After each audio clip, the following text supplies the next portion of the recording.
Salut, nous voici pour notre méditation du jour, aujourd'hui basée sur le psaume 23, verset 6b.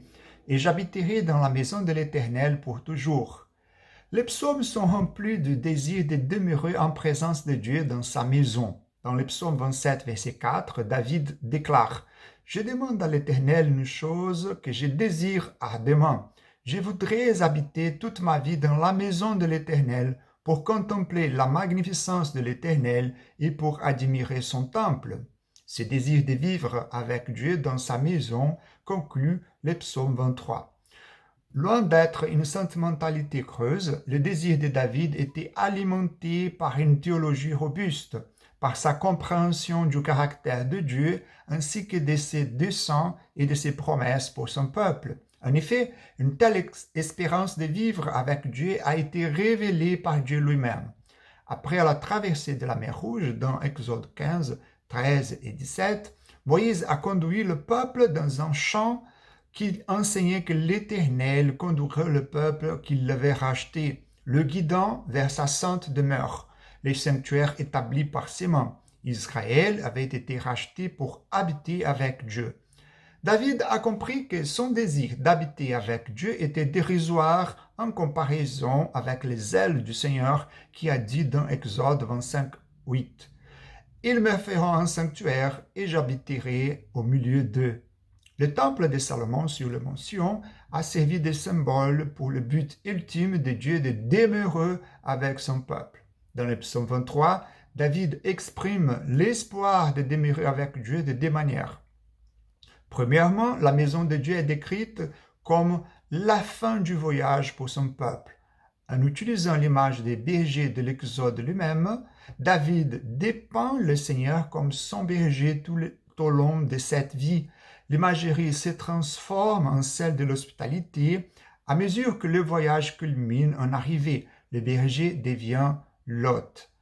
Curieusement, le passage de la métaphore d'une brebis conduite par son berger à celle d'un invité et honoré par son hôte s'est produit à travers la vallée de l'ombre de la mort. Pour David, donc, l'espoir de vivre avec Dieu dans sa maison était une réalité tournée vers l'avenir. L'attente de David était sûre car lui-même, en tant que berger, comprenait que l'arrivée n'était pas un fardeau pour les moutons, craintifs et captieux comme ils le sont souvent. Plutôt, la conduite, les soins, la protection de brebis et la destination, tout cela était responsabilité du berger. Deuxièmement, la maison de Dieu est présentée comme le commencement de la gloire éternelle. Certes, les délices et les joies de la maison de Dieu sont goûtées dans cette vie par le peuple de Dieu, en particulier au moment du culte. De plus, le Seigneur avait en effet préparé une table dans le désert tout au long du voyage d'Israël. Mais ces exemples, aussi bénis soient-ils, ne sont que des avant-goûts de la fête que Dieu a préparée pour son peuple dans la maison d'une nouvelle création glorieuse. L'onction de la tête avec de l'huile et la coupe débordante sont des descriptions symboliques d'une hospitalité somptueuse. Dieu est représenté comme un hôte qui honore et rassasie généreusement ses invités d'une abondance extravagante. La fin de notre voyage est aussi un nouveau départ, le début d'une vie extrêmement bénie avec Dieu et son peuple dans un paradis plus glorieux que l'Éden. Pourtant, même le terme « invité d'honneur » ne saisit pas l'espoir de David.